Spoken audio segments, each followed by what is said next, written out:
Muy buenos días. En este video vamos a hacer una introducción al concepto de rotación del cuerpo rígido, del sólido rígido, basado también en que ustedes, digamos, ya hicieron como una preparación previa sobre esta cinemática de las rotaciones y su relación con las partes lineales. Entonces, en esa parte vamos a hacer un pequeño repaso y luego vamos a hablar de la energía cinética de un cuerpo que está rotando y a partir de ahí del surgimiento del concepto del momento de inercia. El momento de inercia, pues es, digamos, como el análogo a la masa en la parte de traslación rotacional. Cuando nosotros tenemos traslación lineal, la masa nos indica qué tan difícil es cambiar el estado de movimiento de un sistema, digamos, podríamos pensarlo así. Mientras que cuando estamos en una parte de movimiento rotacional, el momento de inercia nos dice también, pues, precisamente qué tan difícil es hacer rotar uno de estos cuerpos. Entonces estos van a ser los conceptos claves en esta parte. Vamos a hacer, digamos, como tres temas diferentes, tres videos diferentes. Todo está relacionado, simplemente es para partirlo conceptualmente. Y pues vamos a arrancar entonces con la rotación. Cuando hablamos de rotación de un sólido rígido, estamos hablando pues de un sólido que no se deforma. Y por lo tanto, como no se deforma, entonces pues vamos a poder definir como trayectorias de un punto particular. Por ejemplo, en este sólido irregular, pero que no se deforma, tenemos este punto. Y este punto que está acá, este punto P, ¿sí? Este punto P, cuando el sólido está rotando alrededor de un eje, entonces empiezan a aparecer conceptos, ¿cierto? El eje de rotación. Entonces, cuando este punto está rotando alrededor de este eje, pues va a describir una circunferencia. Este va a ser importante tener que en cuenta. Va a ser importante tener, por ejemplo, la distancia r de nuestro centro de rotación hasta el punto. Esto pues es en general un vector, pero normalmente tomamos solamente la distancia. Va a ser importante el ángulo que recorre y qué tan rápido lo recorre, ¿cierto? Vamos a tener entonces un ángulo que normalmente se mide en radianes y un cambio de ese ángulo instantáneo, en este caso respecto al tiempo, que lo vamos a llamar omega, velocidad angular.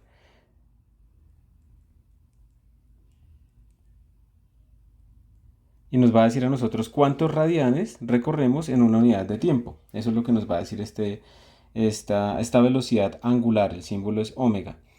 Vamos a tener también que este punto efectivamente localmente se está moviendo con una velocidad tangencial. Esta la vamos a llamar velocidad tangencial en este punto, pues porque es perpendicular al vector que va del centro de rotación hasta nuestro punto de referencia. Entonces esta velocidad tangencial también la vamos a poder relacionar de alguna manera con la velocidad angular. De hecho, esto lo hicimos hace un tiempo ya, pero no lo usamos mucho, pero aquí lo vamos a repasar. De hecho, pues entre más lejos estoy yo, va a ocurrir una cosa. Entonces, digamos, si yo estoy en puntos que están más cerca o más lejos, todos ellos recorrieron exactamente el mismo ángulo, como ustedes pueden ver, ¿sí? Todos recorrieron exactamente el mismo ángulo. Entonces, vamos a poner esto acá.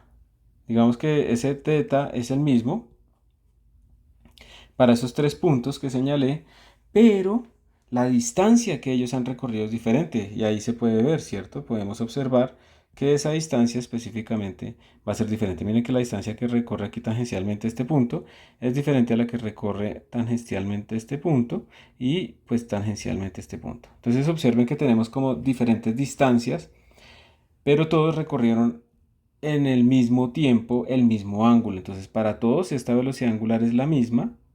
Esta es igual para todos esos puntos, pero como esa es igual, pues la distancia que están recorriendo es diferente y por lo tanto esta velocidad tangencial que tiene que ver con esta distancia tangencial, esa distancia de ese círculo en función del tiempo, pues va a ser diferente.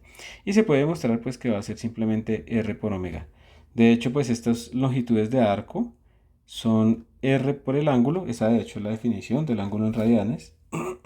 Y si yo derivo tengo derivada de s, de la longitud que recorremos lineal, va a ser igual a r por d omega de teta de t más teta por dr de t. Entonces nosotros vamos a estar como el sólido no se nos deforma, estos puntos no se van a estar alejando ni acercando, entonces esta derivada no existe y por lo tanto ds de t, que es la velocidad tangencial, va a ser igual a r por la derivada del ángulo respecto al tiempo, que es omega, ¿sí? Entonces de ahí es que sale esto. Y esto es lo que se llama, digamos, la relación entre coordenadas tangenciales o lineales con las angulares. Entonces observen que entre más lejos estoy, como tengo que recorrer el mismo ángulo, pero eso implica mayor distancia entre más lejos yo me encuentre, pues entonces mi velocidad tangencial va a ser mayor. Entonces tenemos eje de rotación, tenemos velocidad tangencial, tenemos velocidad angular, están relacionadas. Esta es la distancia medida desde el eje de rotación. Y estos ejes de rotación, por si acaso, tienen direcciones. En este caso, para esta rotación que está presentando este cuerpo, el eje de rotación sería el eje Z. ¿Y cómo lo hacen ustedes? Entonces aquí tienen que empezar a recordar esto que han visto en los cursos de matemáticas de álgebra lineal o álgebra vectorial, en donde ustedes hacen el producto cruz. Y en este caso van a poner, por ejemplo, sus dedos con la mano derecha, van a poner sus dedos apuntando en la dirección del eje X y la palma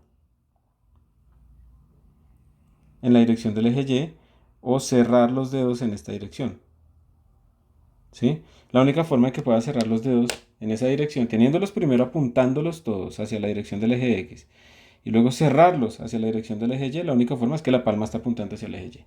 ¿Listo? De la mano derecha. Y cuando ustedes hacen eso, el pulgar les va a indicar hacia dónde va el eje de rotación. Y como pueden darse cuenta, el pulgar, si lo hacen bien, pone sus dedos de la mano derecha apuntando en el eje X y su palma apuntando en la dirección del eje Y, su pulgar está apuntando hacia afuera de la hoja. Entonces eso lo vamos a decir, digamos que el eje de rotación lo vamos a poner así, con un punto. Esto indica que es un vector que está saliendo, es como si fuera una flecha. Si ustedes la miran desde arriba, ¿sí? Entonces van a ver un punto. Y si ustedes la miran desde abajo, normalmente aquí se le pone como una X, esto indicaría que estaría entrando la hoja. Entonces vamos a tener la convención de que cuando dibujemos un circulito con un punto, es un vector que sale de la hoja, y cuando lo ponemos con una X es que está entrando. Por lo tanto, en este caso el eje de rotación es el eje Z y está saliendo. Y es muy importante que lo hagan con la mano derecha, suelten el lápiz y cosas así. Un error típico es que están escribiendo con la mano derecha, para las personas que son derechas, y entonces hacen el producto cruz con la mano izquierda y se pasaron a otro universo.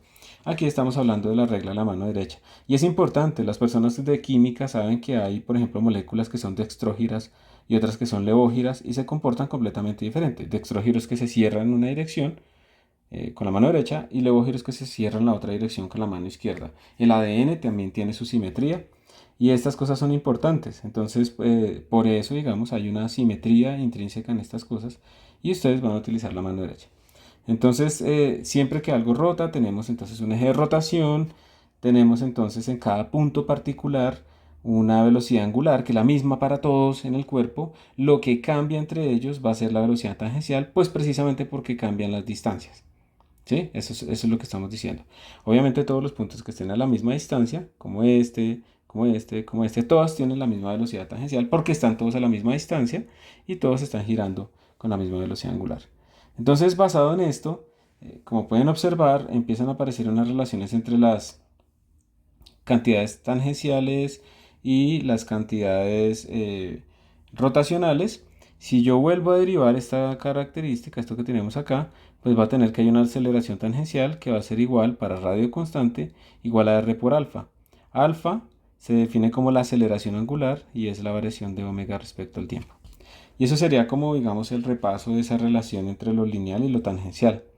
La rotación, por ejemplo, es súper importante, es, obviamente todas las cosas rotan. Hay una aplicación que ustedes experimentan probablemente cada día y es la estabilidad que da la rotación para que las cosas no se caigan. Ustedes si se paran en una bicicleta y no la están moviendo, no están rotando las llantas, ustedes básicamente no van a poder mantener muy bien el equilibrio. Mientras que si están andando, sí se va a mantener el equilibrio. Y esto es debido precisamente a la estabilidad que da esa rotación por algo que se llama el momento angular, que es el análogo al momento lineal que vimos anteriormente. O por ejemplo los helicópteros, ustedes han visto que los helicópteros tienen en la parte de atrás unas pequeñas hélices y esas pequeñas hélices son precisamente orientadas para dar la dirección al helicóptero porque precisamente si no existieran el helicóptero haría que las aspas rotan para un lado y el helicóptero rotaría para el otro. Y por eso cuando se dañan estas hélices en la parte de atrás pues pierde estabilidad el helicóptero. Y un efecto también importante es por ejemplo en la rotación de la Tierra. La Tierra digamos que tiene, y esto se ha demostrado, no hay que hacer túneles hasta el centro de la Tierra, La Tierra tiene un núcleo que está compuesto de ciertos materiales, en particular hierro y níquel, y estos son conductores de carga eléctrica. Y entonces, como la Tierra está rotando, esto genera corrientes conveccionales dentro de su manto. Y sí, creo que se llama el manto esa parte. No, perdón, dentro del núcleo externo, que ese es, digamos, líquido entre comillas, pues es pura roca fundida, pero como son conductores que se están moviendo, eso genera corrientes. Y cuando uno tiene corrientes eléctricas, eso genera campo magnético. Entonces ese campo magnético es el que ayuda a proteger la Tierra de toda esa radiación que viene del espacio y principalmente del Sol, que precisamente la huella de esa protección y de esos de ese campo magnético está en las auroras boreales que se ven, o australes que se ven en los hemisferios, precisamente porque cuando llegan esas partículas del viento solar e interactúan con el campo magnético de la Tierra, esas partículas van a ser aceleradas alrededor de esas líneas, van a seguir como unas trayectorias circulares o espirales alrededor de esas líneas, y eso implica que como están girando, están aceleradas. Recuerden que para que algo gire tiene que tener aceleración. Y cuando una partícula cargada está acelerada, emite radiación electromagnética. ¿Qué es esto? ¿Sí? Entonces el camino al Valhalla precisamente son las huellas de esa rotación. Entonces, como les decía, nosotros tenemos los conceptos de ángulo recorrido, ¿sí? Entonces podemos hablar de un desplazamiento angular, que sería el ángulo final menos el ángulo inicial. Cuando algo está rotando, tenemos el concepto del eje de rotación, es supremamente importante ubicarlo. Tenemos velocidades angulares promedio o velocidades angulares instantáneas, como teníamos también en la parte lineal. Tenemos aceleraciones angulares promedio, tenemos aceleraciones angulares instantáneas, igualito. Y observen, pues, digamos, con la regla de la mano derecha, cómo ustedes sacan la dirección de un eje de rotación. Como pueden ver en este primer dibujo, ustedes básicamente también, digamos, otra forma, es simplemente cierran la mano en la dirección que el cuerpo está rotando. Entonces, en este primer dibujo, la única manera en que su mano derecha se cierra en la dirección que ese cuerpo está rotando es que el pulgar queda apuntando a la dirección que se muestra, ¿sí ven? Que coincide con el eje de rotación. Y esa será la dirección del vector momento, del vector velocidad angular. Y en este caso, como está rotando en la otra dirección, la única manera es que el pulgar les quede apuntando hacia abajo, que va en la misma dirección de la velocidad angular. ¿Ok? Entonces eso, digamos, es como la forma de calcularlos. De hecho, miren la analogía, aquí está la analogía explícitamente escrita. Si tenemos aceleración uniforme, aquí decíamos que la aceleración era constante, la lineal, y aquí vamos a decir que el alfa es constante, la aceleración angular. Y en esos casos, pues finalmente como todo se reduce a integrar esta cosa dos veces para llegar hasta el desplazamiento, pues obtenemos exactamente lo mismo. Nosotros tenemos aquí que la velocidad lineal final era igual a la inicial más aceleración por tiempo, pues aquí nos va a dar lo mismo con la angular. Son exactamente las mismas cosas. Tenemos esto para la posición lineal y pues entonces vamos a tener lo mismo pero para la posición angular. Ojo, medido en radianes. Tenemos esto mismo para cuando tenemos esta relación sin el tiempo, está igual. O sea, es decir, aquí tenemos exactamente lo mismo, completamente análogo en ambos casos. Entonces, esa cinemática que hemos visto al inicio del curso es básicamente lo que vamos a utilizar ahora, pero pasándonos a variables angulares, ¿sí? Eso es simplemente lo que tenemos que revisar.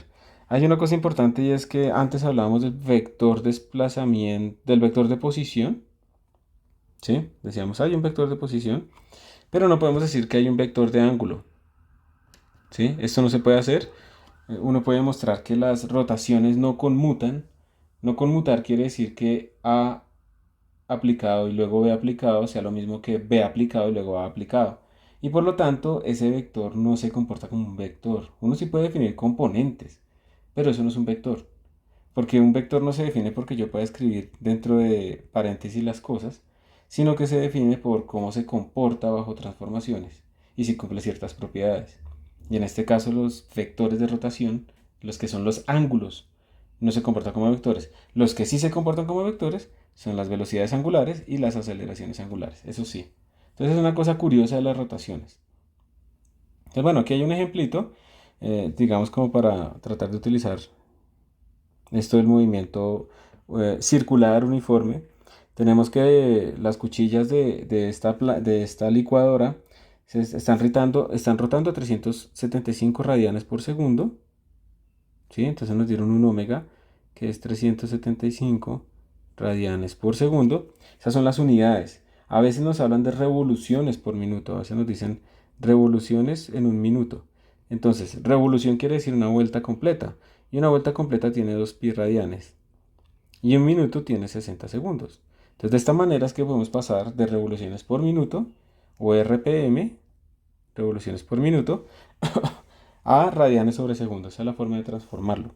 Entonces, bueno, volviendo acá, dice, cuando se presiona el botón, las cuchillas aceleran, ¿sí? Para obtener una mayor velocidad. Luego de haber rotado a través de un desplazamiento angular de 44 radianes. Entonces tenemos un delta teta de 44 radianes. Nos indica también que la aceleración angular es constante, entonces tenemos un alfa de 1740 radianes. Ya nos dieron todas las unidades bien sobre segundo cuadrado. Entonces hay que encontrar la velocidad angular final. Entonces observen que nos están diciendo, bueno, tenemos una velocidad angular inicial, ¿sí? Que vale esto. Nos dicen que hubo un desplazamiento de las cuchillas que vale esto, y nos dieron también una aceleración angular. No nos dieron un tiempo y nos están preguntando, bueno, si las cuchillas se desplazaron eso y usted tenía esa aceleración angular, ¿cuánto le va a dar la velocidad angular final? ¿Sí? Entonces no nos dieron tiempo. Y de nuevo, podríamos sacar el tiempo, podríamos hacer muchas cosas, pero si evaluamos críticamente realmente qué podríamos utilizar, pues vamos a ver que esta expresión es la que nos sirve, porque nos está diciendo velocidad angular final al cuadrado va a ser igual a la inicial, que sí la tenemos, que es 375 al cuadrado, más 2 veces la aceleración angular, que la tenemos, 1740, y esto es el desplazamiento, ¿verdad? Que sería 44. Mucho cuidado. Si les dan a ustedes esto en ángulos, en grados, lo tienen que pasar a radianes. Si no lo pasan a radianes, estas expresiones no les funcionan. Las expresiones están definidas en radianes. Entonces con esto pues ya podríamos sacar nuestra velocidad angular final y ya hemos terminado nuestro problema, ¿sí? Entonces es lo mismo tanto en cuanto a la analogía de símbolos como al análisis que ustedes pueden hacer sobre los datos. Y ahí pues aparece la respuesta para que ustedes, si lo desean, lo confirmen. Entonces yo quiero aquí hablar de dos cosas. Esto es pura curiosidad, por si a alguien le da curiosidad. Entonces este es un video que les muestra a ustedes cómo, aprovechándose de estas relaciones entre la traslación y digamos, la rotación y la traslación tangencial de las partículas en los bordes cuando están rotando, se puede ver cómo funciona, por ejemplo, una transmisión. Este es un video muy viejo, pero es muy clarito de cómo funcionan precisamente las transmisiones de un carro. Entonces esto está basado precisamente en estos principios de acoplar ruedas dentadas. Observen, por ejemplo, en este caso, observenlo, la, la ligadura que aparece acá no es, como son dos cuerpos diferentes, la ligadura no es que la velocidad angular de este cuerpo sea igual a la de este cuerpo, sino que la velocidad tangencial aquí en el punto de acople tiene que ser la misma. ¿Y por qué? Pues claro, si este se moviera más rápido tangencialmente que esta de acá, no van a poder estar acopladas. Ellas solamente se van a mover de forma acoplada cuando su velocidad tangencial en este punto es la misma. Y esto implica, por ejemplo, que la velocidad de rotación de esta partícula o de este disco va a ser más lenta que la de este, pues porque este es más grande. En otras palabras, vamos a mirarlo acá, le voy a tomar una foto a esto. Entonces, estamos diciendo que la ligadura, lo que debe suceder en este caso, es que acá la velocidad tangencial de la rueda 1 sea igual a la velocidad tangencial de la rueda 2, para que no estén deslizándose, para que vayan ahí acopladas, esa es la condición. Y esto implica entonces que el radio 1 por la velocidad angular de la partícula 1 va a ser igual al radio 2 por la velocidad angular del disco 2. Por lo tanto, la velocidad angular del disco 1, por ejemplo, va a ser igual a R2 sobre R1, la velocidad angular del disco 2. Observen que en este caso, esta distancia sería R2 y esta distancia de acá al punto de rotación es R1, ¿cierto? Esas serán nuestras dos distancias. Entonces, como pueden ver, R1 es más grande, ¿cierto? Por lo tanto, R2 sobre R1 es más pequeño que 1. ¿Sí? Por lo tanto, eso quiere decir que omega 1 es más pequeño que omega 2. Claro, si las velocidades tangenciales acá son iguales, este tiene que rotar más lento que este. Y esa es la manera en la que uno puede transmitir o hacer algo que rote más rápido o más lento. Yo tengo, digamos que mi motor está conectado acá, el shaft viene aquí y el acople viene acá. Se está transmitiendo, digamos, la energía química y demás hacia esta rueda. Entonces, esta rueda está rotando a cierta velocidad angular y si yo la acoplo con una del mismo radio, pues van a rotar a la misma velocidad angular. Pero si la acoplo con una de menor radio, van a rotar a menor velocidad angular. O si una es de mayor radio, pues va a rotar más lento. Entonces, esta es la manera en que uno puede hacer diferenciales en un motor, ¿sí? Esa es la idea. Entonces, ojo, no olviden, o sea, realmente aquí la ligadura cuando yo tengo cosas acopladas es que la velocidad tangencial en este punto debe ser la misma. Entonces eso por un lado, pueden observarlo acá, luego se empieza a mostrar cómo funciona. El mecanismo en un motor es mucho más elaborado que lo que acabamos de ver, pero el concepto es el mismo. Entonces observen, ellos aquí les van a mostrar a ustedes qué pasa cuando uno levanta el clutch y luego mueve uno de los discos para acoplarlo con otro y observen que digamos que el secreto está en que precisamente hay diferentes radios. Entonces por eso es que ustedes tienen digamos que ustedes manejan en algún momento y tienen palanca de cambios. Por eso es que a veces ustedes tienen cambios como de potencia y a veces tienen cambios de velocidad. ¿Sí? Eso es para hacer más eficiente el gasto de combustible. Y pues los invito a ver ese video cuando quieran aprender más al respecto. Y para que vean más claro esto de la acople y las velocidades tangenciales, entonces aquí hay una página que es bastante interesante. Ay, pero no la puedo hacer más pequeña. Sí, lastimosamente no la puedo hacer más pequeña. Ustedes la pueden ver ya en un navegador, digamos, más de escritorio. No sé si eso funciona acá. Pero la idea es que ustedes aquí pueden hacer todos las gears, los engranajes que quieran. Los pueden empezar a indicar cuál rotan, qué tan rápido. Pueden descargar el CAD al respecto. Pero lo que quiero que vean es precisamente que si uno acopla, por ejemplo, digamos, partículas que rotan que son muy pequeñas en radio, con unas que son mucho más grandes, la velocidad de rotación de las más chiquitas siempre va a ser en general más grande que la velocidad de rotación de las más grandes. O por ejemplo, miren acá esta que tenemos aquí, esta. Ah, pero sí lo puedo mover un poquito, bueno, menos mal. Entonces observen que la que está señalada en este momento, ¿sí? La que está señalada en este momento va a cierta velocidad de rotación que es más lenta que esta otra que tenemos acá, porque precisamente tiene un radio más pequeño. La ligadura está en que la velocidad tangencial en este punto es es la misma, ¿no? Para los dos. De nuevo, si este engranaje se fuera más rápido que el siguiente, pues entonces como que se nos va a desacoplar o la va a hacer girar más rápido. O sea, siempre la acople es que esta velocidad tangencial es la misma. Acá en este punto de acople la velocidad tangencial es la misma, etcétera. Ellos tienen aquí un nuevo generador donde pueden poner también ustedes, por ejemplo, en una cadena. Observen que, por ejemplo, cuando ustedes tienen una cadena en una bicicleta, ustedes normalmente, digamos, el mecanismo típico en una bicicleta es que tenemos una rueda grande. Vamos a cambiarle el color a esto para que se vea más.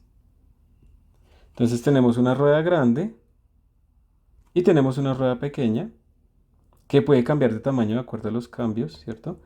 Y tenemos esto acoplado por una cadena. Y cuando ustedes tienen las cosas acopladas por una cadena, es lo mismo que este acople. ¿Por qué? Porque la cadena está diciéndoles a ustedes que la velocidad tangencial en este punto tiene que ser la misma velocidad tangencial en este punto. O si no, la cadena se estaría deslizando.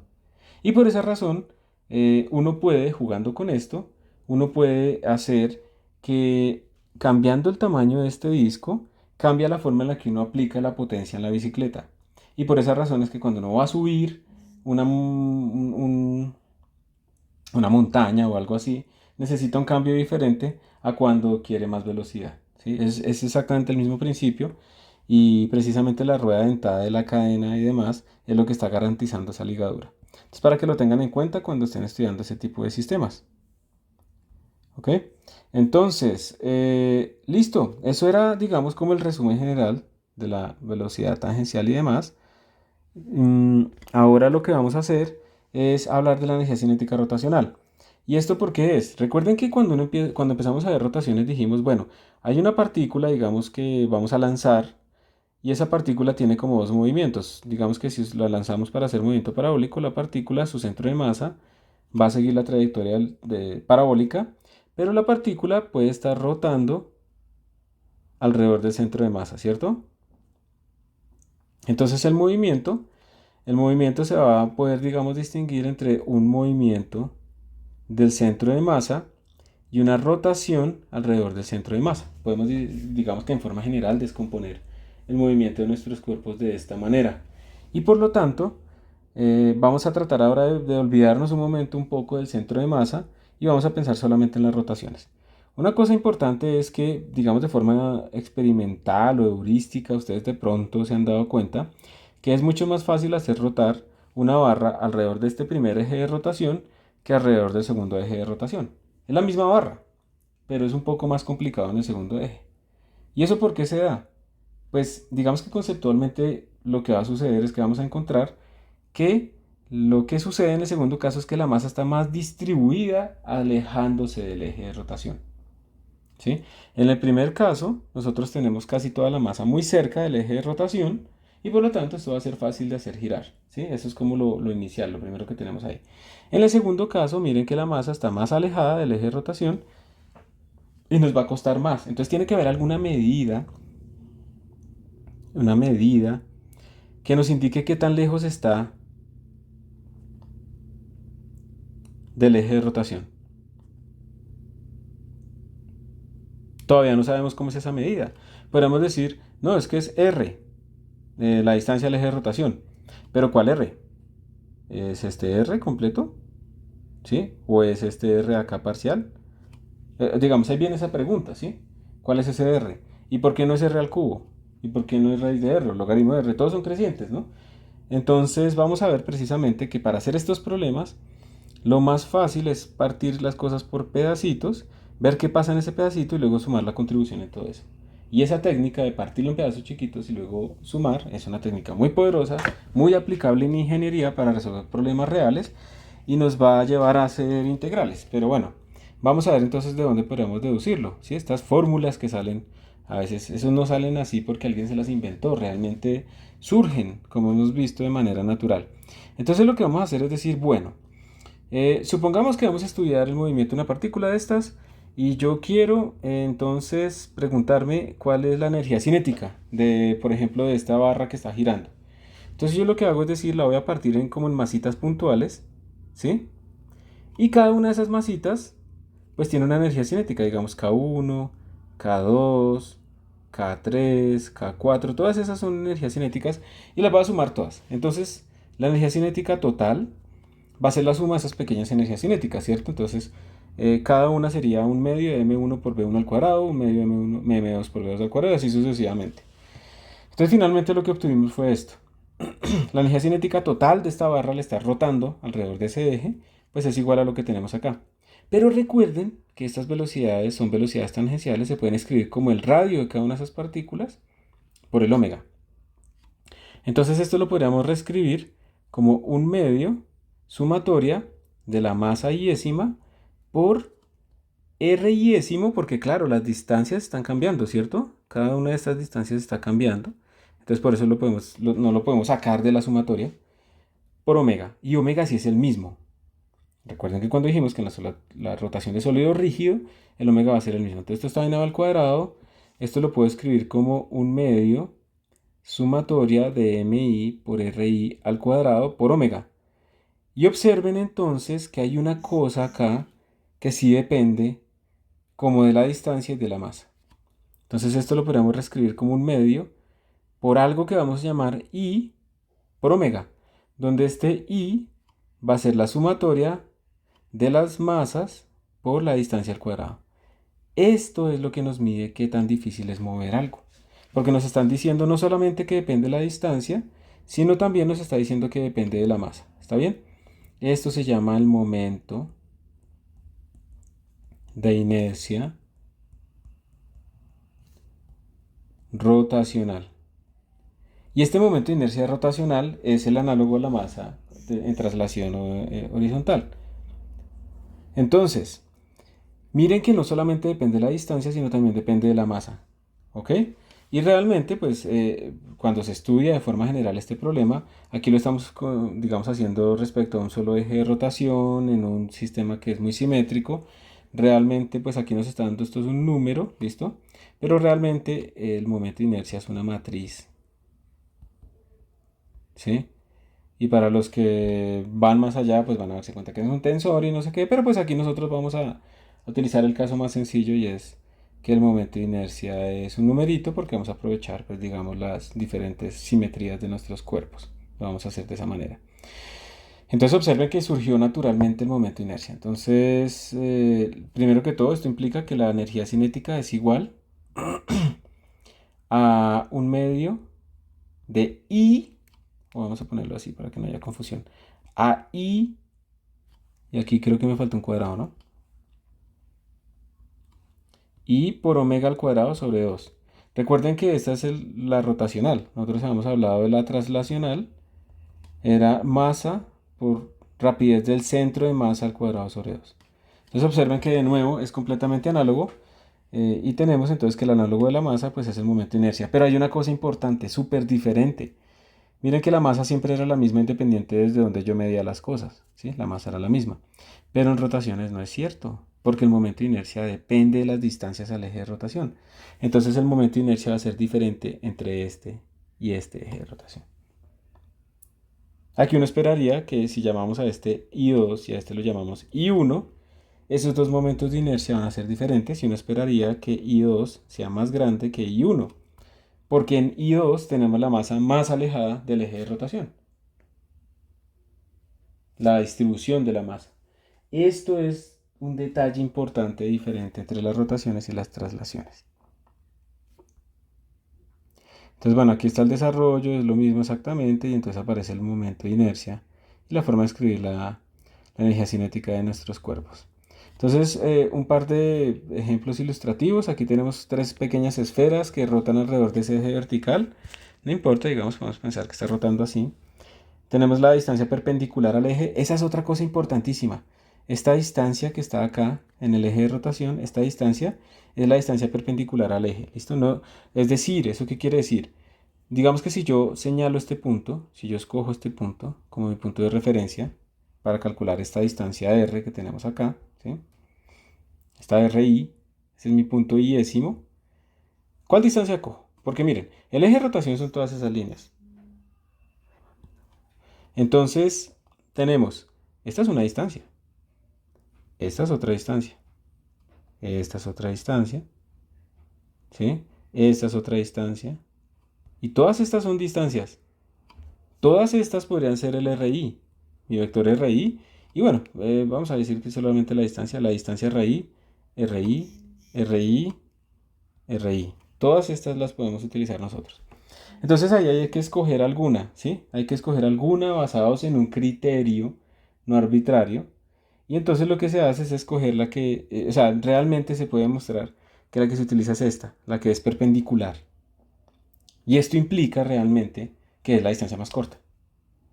Entonces por eso es que aquí hablan de que estas son las distancias más cortas al eje de rotación, porque es que pues yo podría definir como muchas distancias a mi eje de rotación, ¿sí? Entonces tengo esta, tengo esta, tengo esta. Siempre la distancia más corta. Entonces, bueno, ahora sí, la distancia perpendicular, la que hace 90 grados. Y nos piden entonces ahora que organicemos las tres esferas de acuerdo a su momento de inercia rotacional. Entonces, calculémoslos. Primero calculemos los momentos de inercia rotacionales. Recuerden que el momento de inercia rotacional de una partícula es su masa por su distancia al cuadrado.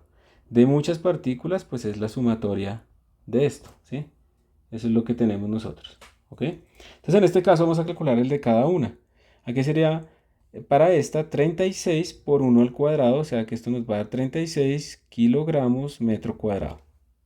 No tiene nombre esa unidad. Para este de acá tendríamos 9 kilogramos por esta distancia al cuadrado que sería 4. 9 por 4 nos da 36 kilogramos por metro cuadrado. Y para esta de acá tendríamos 4 kilogramos por esta distancia al cuadrado que sería 9. 4 por 9, 36 kilogramos metro cuadrado. Entonces, como pueden darse cuenta, el momento de inercia de esas tres partículas es el mismo. Si yo dijera que esto está rotando a una velocidad angular cualquiera, ¿sí? Entonces la energía cinética de todas ellas va a ser la misma. ¿Por qué? Porque esto es el mismo.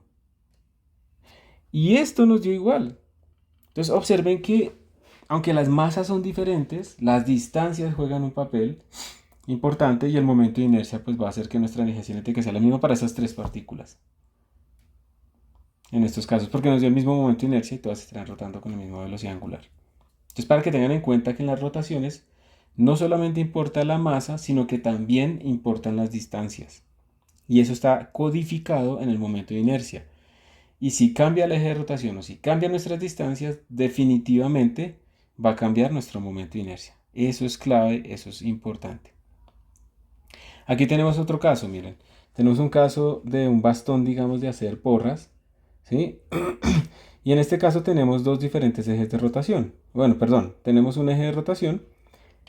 Sí, tenemos dos diferentes ejes de rotación. Uno, este primer caso, el caso A, que es cuando rota alrededor de este eje que pasa por estas dos masas pequeñas. Y otro, cuando, digamos, lo hacemos rotar alrededor de un eje que sale de la hoja. Entonces, solo por pura, digamos, intuición, uno esperaría que este segundo eh, momento de inercia sea más grande que el primero. ¿Por qué? Porque en el primero hay dos partículas ubicadas sobre el eje de rotación, o sea, su distancia vale cero. Al eje de rotación, o sea, ellos no contribuyen al momento de inercia, las dos masas m minúscula, y solo contribuyen las dos masas m mayúscula. Entonces, en este caso, tendríamos que el momento de inercia sería m por su distancia al cuadrado, que es a cuadrado, y es positivo, más m por su distancia al cuadrado. Y las otras no contribuyen porque ¿cuál es la distancia perpendicular de esta masa m minúscula o esta masa m minúscula? ¿Cuál es la distancia al eje de rotación? Pues cero, ¿sí? Están sobre el eje de rotación. Entonces este momento de inercia nos va a dar 2m por al cuadrado. Mientras tanto que este otro momento de inercia va a tener contribución de todas. Todas están alejadas. Estamos asumiendo que los bastones no pesan casi nada. Entonces en este caso tendríamos m por al cuadrado, esta primera distancia, más m por al cuadrado, esta segunda distancia, más m por b al cuadrado, esta, más m por b al cuadrado. Entonces al final nos va a dar 2m por al cuadrado más 2m minúscula por b al cuadrado. Y claramente este segundo momento de inercia nos dio más grande que el primero. Entonces, de nuevo, la masa era constante en el movimiento translacional y demás, ¿sí? El que hemos estudiado nosotros. Pero acá el momento de inercia sí cambia dependiendo del eje de rotación. Entonces, para tenerlo en cuenta, aquí están los desarrollos también. Y finalmente, entonces el momento de inercia, digamos, cuando ya ustedes tienen cuerpos extendidos, no masas así puntuales como pasó acá. En este caso es muy sencillo, simplemente pues sumamos el momento de inercia de cada una de las masas. Pero cuando resulta que tenemos ya momentos de inercia de cuerpos extendidos, cuerpos densos como esta barra, pues no lo podemos aplicar, pero sí lo podemos generalizar. Entonces, en esos casos, cuando las cosas son extendidas, pero nosotros sabemos cómo funcionan las cosas puntuales, lo que hacemos es tomar una masa puntual, un pedacito, ¿sí? Como el que se está tomando acá, ¿ok? Esto, digamos que uno lo que hace es decir, bueno, si mi eje de rotación, digamos, aquí vamos a asumir que el eje de rotación, digamos, está acá. Entonces, yo sé que esto mide una distancia total L, y yo me pregunto, ¿cuál sería el momento de inercia de ese pedacito? Entonces vamos a decir este diferencial de momento de inercia, porque es un pedacito nomás, va a ser igual al pedacito de masa que yo tengo ahí por la distancia de esa masita a mi eje de rotación, que sería pues digamos el X, ¿ok? Al cuadrado. Masa por distancia al cuadrado. Miren que es exactamente lo mismo, masa por distancia al cuadrado, ¿ok? Entonces, si yo quiero todo mi momento de inercia, pues simplemente integro ambos lados, ¿sí? Aplico la integral. Entonces tendríamos el momento de inercia total, va a ser igual a la integral de la diferencial de masa por x al cuadrado. Y ya acabamos. Eso es todo. O sea, básicamente es como aplicar lo mismo, pero ahora tenemos que sumar los pequeños pedacitos de masa. De hecho, pues realmente el concepto es, el momento de inercia va a ser igual a la integral de m por la distancia al cuadrado. Y ya lo podemos hacer en diferentes dimensiones, en diferentes direcciones, en diferentes dimensiones, ¿sí? Y ya está. Y ahora pues entonces uno lo que tiene que mirar es cómo calcula pues este pequeño diferencial de masa. Y eso va a depender de si el cuerpo es homogéneo o no. Digamos, si yo me pregunto aquí, la forma más fácil de hacerlo es preguntarse aquí, ¿cuánto masa tiene esto? Pues uno dice, bueno, esto tiene que tener una densidad eh, lineal, en este caso, y eso lo voy a multiplicar por el tamaño. Entonces observen que esta cosa me está relacionando la masa con una distancia. Y yo cuando lo meta aquí, entonces voy a poder hacer la integral a lo largo de toda la distancia, ¿sí? En este caso particular, hablé de algo que lo llamé densidad lineal. Entonces, nosotros tenemos densidades lineales.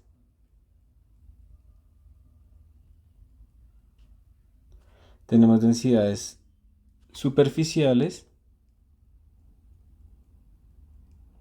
Entonces esta vaina es kilogramo por metro. Esto es kilogramo por metro cuadrado. Y tenemos densidades volumétricas, que son las que ustedes normalmente han usado en su vida, que son kilogramo sobre metro cúbico. Son simplificaciones, obviamente todo es tridimensional, pero a veces verlo simplificado, digamos esta barra suponer que es muy delgada, pues nos permite simplificar las cosas, ¿sí? Simplemente es eso. Entonces, dependiendo de las dimensiones en las que uno esté y demás, uno pues hace estos cálculos. Digamos que en este caso particular lo voy a hacer, entonces tendríamos que este momento de inercia va a ser igual primero que toda la integral. ¿Desde dónde hasta dónde va la distancia? Entonces como mi eje está pasando por acá, la distancia estaría entre menos L medios hasta L medios, ¿sí? Esos serán los límites de mi distancia. El de M dijimos que era la densidad lineal por el de X. Y la distancia pues es X al cuadrado. Entonces vamos, aquí ocurre una cosa importante. Si la densidad es uniforme, yo la puedo sacar de la integral. Y uniforme quiere decir que no cambia a medida que yo me mueva a lo largo de mi cuerpo, ¿sí? Es uniforme. Hay cuerpos, en cambio, que tienen más densidad hacia un lado que al otro. Entonces, pues yo ya no podría simplemente sacarlo de la integral. La tengo que dejar ahí e integrar todo. Pero en este caso la voy a sacar porque es uniforme. Esperen que me sobra esto. Menos L medios a L medios por dx, x al cuadrado. Esta integral es fácil. Se me haría lambda por x al cubo sobre 3 evaluado entre menos L medios a L medios. Entonces esto me va a dar lambda. Bueno, pongamos ya, reemplacemos. Lambda sobre 3 factor de L medios al cubo me va a dar L al cubo sobre 8 menos L medio al cubo me va a dar menos L al cubo sobre 8.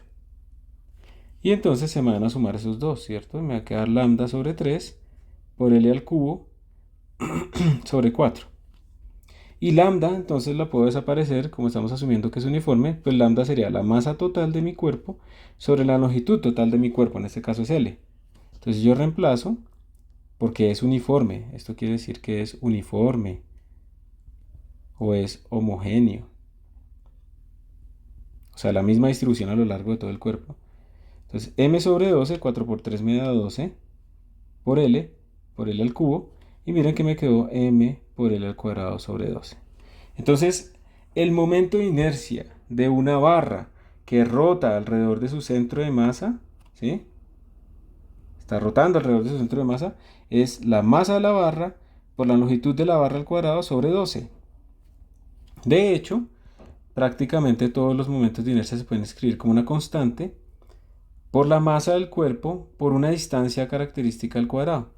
Y este C es una cosa que nos permite a nosotros distinguir entre diferentes cuerpos. Ya vamos a ver más ejemplos. Entonces se hace así. Aquí están, digamos, los desarrollos, la integral y demás. Para cuerpos tridimensionales también se puede hacer. En estos casos pues tenemos que hacer esas integrales volumétricas, pero pues yo no sé si ustedes ya están listos o han visto eso o no. Entonces pues ahí está el desarrollo. Es el mismo concepto. Uno lo que escoge en estos casos volumétricos pues es como un anillo, porque pues el eje de rotación que se escogió pues es simétrico, o sea, pasa por uno de los ejes de simetría del cuerpo, entonces es fácil. Es el mismo concepto y al final en un cilindro pues uno obtiene esto, miren. Masa por radio al cuadrado por un medio sobre 2. Eso solamente es válido si estamos rotando alrededor del centro de este cilindro. Si pasamos un eje de rotación así, esto ya no es válido, ¿ok? Esto ya no es válido. Toca volverlo a calcular. Entonces aquí más bien está una tablita de momentos de inercia para que ustedes la puedan, o sea, digamos, la idea no es ponerse a integrar cada vez que le sale un cuerpo diferente. Entonces empecemos a mirar cosas. Por ejemplo, un anillo que rota alrededor de un eje que pasa por el centro. Entonces, en el caso de un anillo de este estilo, el momento de inercia pues es m por r al cuadrado. Y eso es, digamos, de entender porque pues como todas las masas están a la misma distancia, cuando yo sume, pues me va a dar m por r al cuadrado, ¿sí? Porque todas están exactamente a la misma distancia y en el borde. ¿Qué pasa cuando uno tiene, por ejemplo, un anillo que tiene como un grosor? Entonces, en ese caso, lo que vamos a tener es que el momento de inercia cambia un poco. Miren, va a ser un medio de la masa por R1 al cuadrado más R2 al cuadrado. ¿Ok? Eso es lo que vamos a obtener. Un cilindro sólido. En un cilindro sólido, pues digamos que uno lo que tiene de nuevo, estamos pasando por este eje de rotación. El cilindro es sólido, tiene un radio R, tiene una longitud L, entonces nos va a dar un medio de m por R al cuadrado. ¿Ok? De nuevo, pilas. Eso es muy diferente a que si yo dijera que si rota por un eje que pasa así y hace esto. Muy diferente, completamente diferente. Eso es solamente para ese eje de rotación. Miren, precisamente es el siguiente caso. Este es el siguiente caso.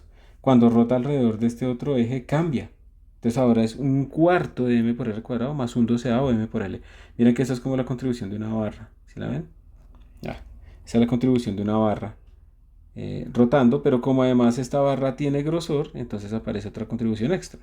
Si no tuviera grosor, si fuera como este caso que hicimos acá, pues el R vale 0 y nos queda lo de la barra, que es precisamente la que estamos aquí a la derecha. Miren que en una barra lo que está diciendo es que el R tiende a 0. Y no más, es un cilindro, una barra es un cilindro con un radio muy pequeño. Una esfera. Una esfera tiene un momento de inercia de 2/5 m por r al cuadrado. Y ahí la esfera es el único que cumple, pues que no importa cuál es el eje de rotación, ¿cierto? Porque es como es completamente simétrica esos ejes de rotación, pues va a dar completamente lo mismo. Entonces esta es para la esfera. Pero hay una cosa importante, esta esfera es sólida, tiene masa adentro. Y esto es un cascarón esférico, o sea, toda la masa está ubicada en el borde de nuestra esfera. Entonces un shell es un cascarón y por eso cambia, ya no es 2/5 sino 2/3. Aumentó, porque ahora acá nosotros tenemos masas adentro y también en todo el camino hasta el borde, ¿sí? Tenemos masa por todo lado. En cambio, en un cascarón, toda la masa está en el borde. Entonces el momento de inercia de este cascarón debería ser más grande que el momento de inercia de algo que es sólido y por eso nos dio más grande. 2/5 es más pequeño que 2/3. Tenemos aquí, miren la diferencia entre este anillo de acá, que rota alrededor de un eje que pasa por el centro, comparado con este anillo que rota alrededor de un eje que pasa también por el centro, pero tiene otra distribución. Entonces observen que en este segundo caso hay masas que están cerca y otras que están más lejos y otras que están otra vez cerca, ¿cierto? Y por lo tanto, el momento de inercia de este cuerpo, de este anillo alrededor de este eje, pues va a ser más pequeño, de hecho la mitad que cuando pasamos alrededor de este eje. O también si tenemos una placa. Entonces ustedes pueden hacer las integrales, es una buena práctica, de hecho esto es lo típico también que se utiliza en esos casos de las integrales para que la gente practique integración en varias dimensiones y bueno, digamos que lo pueden utilizar y lo pueden hacer y de hecho sería un buen ejercicio. Esto es típico que les salga a ustedes en los exámenes y cosas así también. Y es una buena forma de practicar. Entonces una cosa útil que ustedes también pueden ver es la siguiente. Miren que por ejemplo, si ustedes tienen un anillo con la misma masa que una esfera y el mismo radio que una esfera, observen que el anillo tiene un momento de inercia más grande. Entonces quiero resaltar esto porque vamos a hacer una competencia. Vamos a poner a tenemos nuestro anillo, por ejemplo, y tenemos una esfera sólida, ¿sí? Tenemos una esfera sólida. Y vamos a poner también un cilindro, digamos como este estilo, un cilindro sólido. Y dejémoslo así por simplicidad, ¿ok?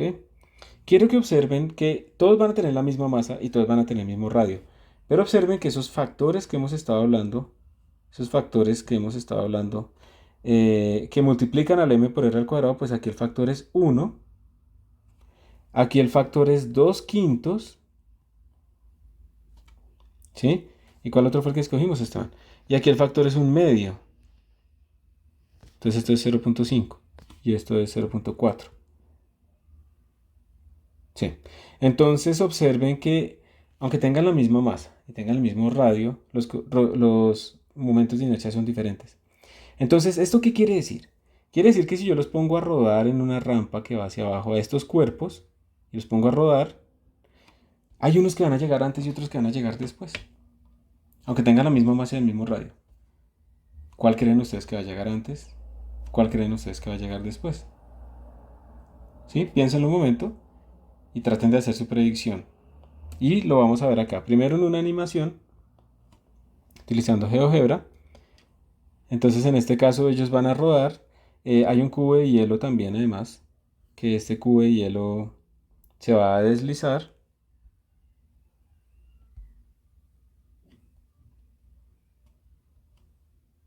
Se me está desapareciendo. Vamos a ponerle...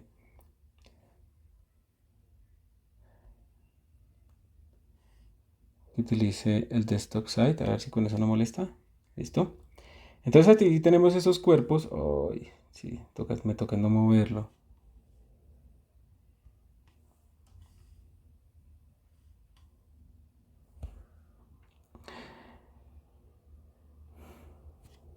Último intento. Voy a dejar ahí quieto. Sí, definitivamente es cuando carga. ¿Qué ocurre esto? Vamos a tratar de ponerlo acá. Que se hicieron los controles. No, no funcionó. No se pudo ver aquí en este sistema, lastimosamente. Entonces vamos a ver un experimento, más bien. Entonces aquí hay un experimento donde se puede ver exactamente este caso. ¿Sí? Vamos a ver este experimento. Vamos a poner a competir a estas partículas. Y pues, ¿qué espera uno? Espero que hayan hecho su predicción.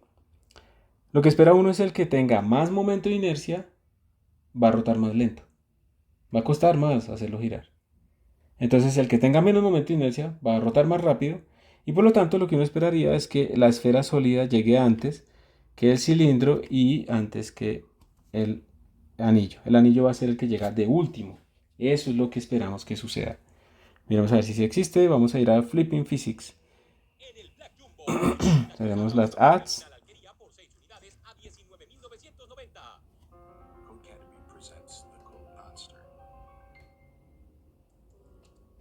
Listo. Entonces, listo, aquí ya va a salir. Bueno, aquí se está demostrando la energía cinética, todas estas cosas, pero aquí ya vamos a ver nosotros precisamente la competencia. Perdón. Miren, ahí está la foto. Tenemos el cilindro, tenemos una esfera sólida y tenemos otra que ¿qué? Es vacía, digamos, con una pelota de plástico o algo así. La esfera sólida es la azul. Entonces, el cilindro, que tiene más momento de inercia que la esfera sólida y demás, se va a tardar en empezar a girar porque tiene más momento de inercia. Y por lo tanto, que tenga misma masa y radio y demás, no vamos a tener exactamente los mismos resultados. Entonces ahí ustedes pueden observar que precisamente el cilindro se está demorando más en llegar hasta abajo, todos en el mismo ángulo, todos tienen exactamente lo mismo. Esta está demorando más que nuestra esfera que tiene el momento de inercia más pequeño, que es la sólida, ¿cierto? Entonces, bueno, jueguen también con la animación de GeoGebra. A ustedes sí les debe funcionar allá. Y ahí lo pueden observar. Finalmente, ¿qué pasa si, por ejemplo, yo no hago rotar esta placa alrededor de este eje, sino que la hago rotar, por ejemplo, alrededor de un eje que pasa por acá? ¿Sí? Ese es mi nuevo eje, axis prima. Entonces tengo dos opciones. O me pongo a integrar, que eso siempre va a funcionar, pero me toma más tiempo. O utilizo un resultado muy general que se llama el teorema de los ejes paralelos.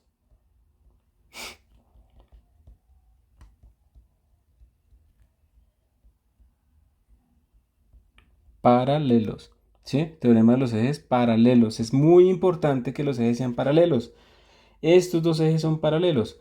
Si por alguna razón yo quiero encontrar cuál es el momento de inercia cuando rota alrededor de este eje, ¿sí? Digamos que rota así, no me va a servir. Este eje original y este eje no son paralelos, son perpendiculares en este caso. Puede ser arbitrariamente cualquier ángulo.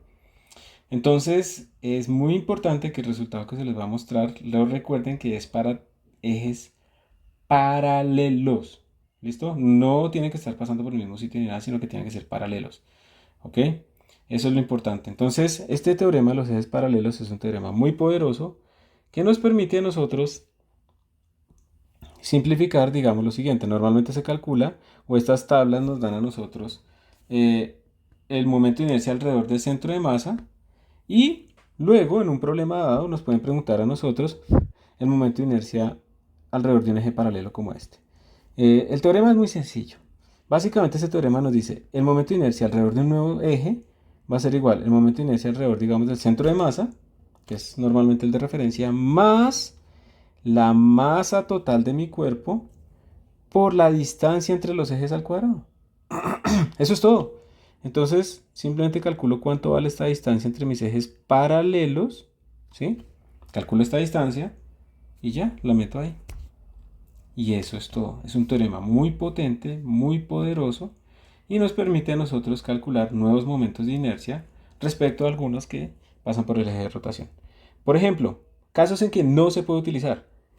Por ejemplo, acá, caso A y caso H. ¿Por qué no se pueden utilizar? Porque los ejes no son paralelos. Tenemos un eje que va así y tenemos un eje que va así. No son paralelos. No se puede utilizar. Casos en los que sí se puede utilizar. Digamos en esta barra. Si yo ahora la hago rotar respecto a este borde.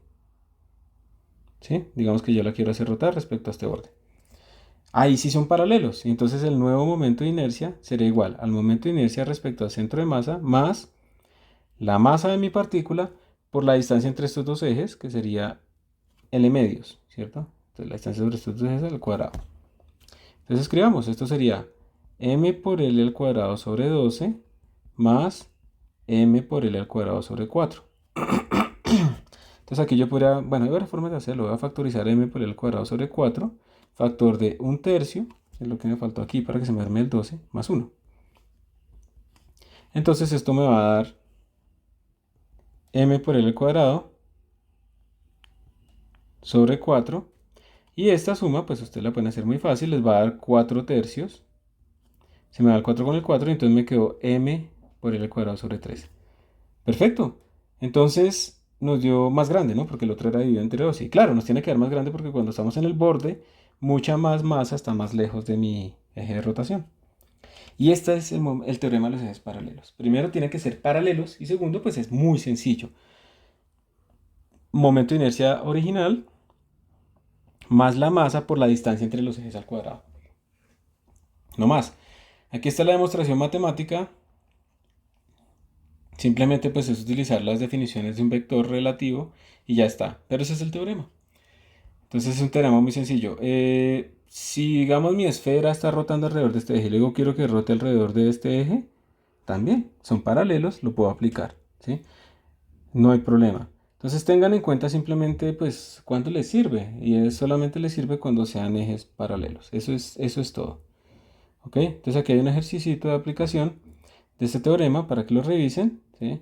Respecto a la barra, esto aplica principalmente pues es para cuerpos continuos, ¿ok? Para cuerpos continuos y pues con eso terminamos esta primera parte. Básicamente lo que hemos visto hoy es pues primero la relación entre la parte lineal y traslacional, entonces cuando algo está rotando,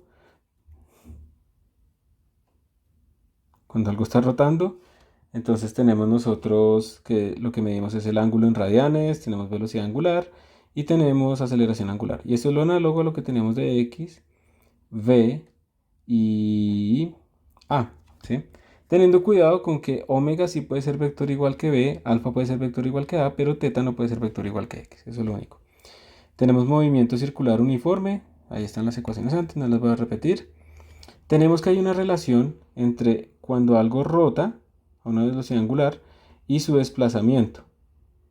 Entonces tenemos que la distancia que yo recorrí en la periferia es igual, pongámosla S como la ponen aquí, al radio por teta.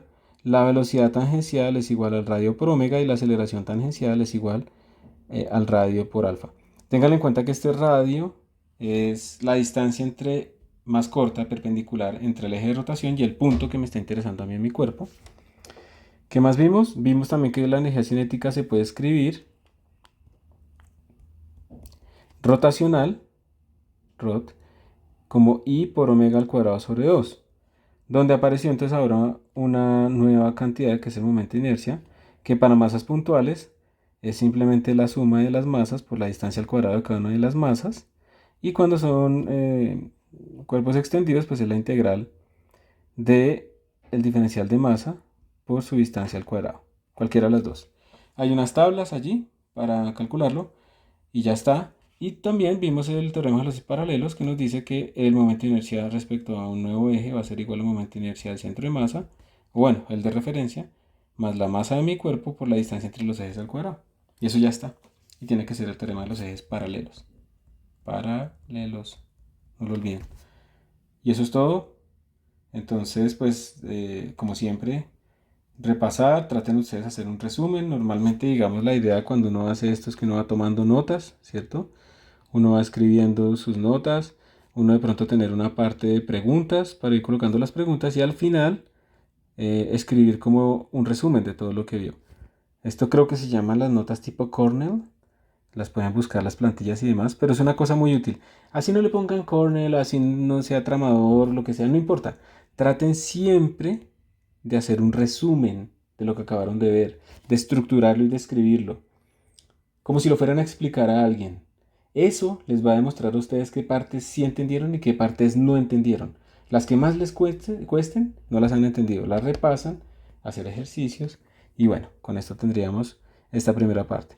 Vamos a ver ahora lo que es el torque y luego el movimiento de rodadura, que es un movimiento especial de estas rotaciones. Gracias.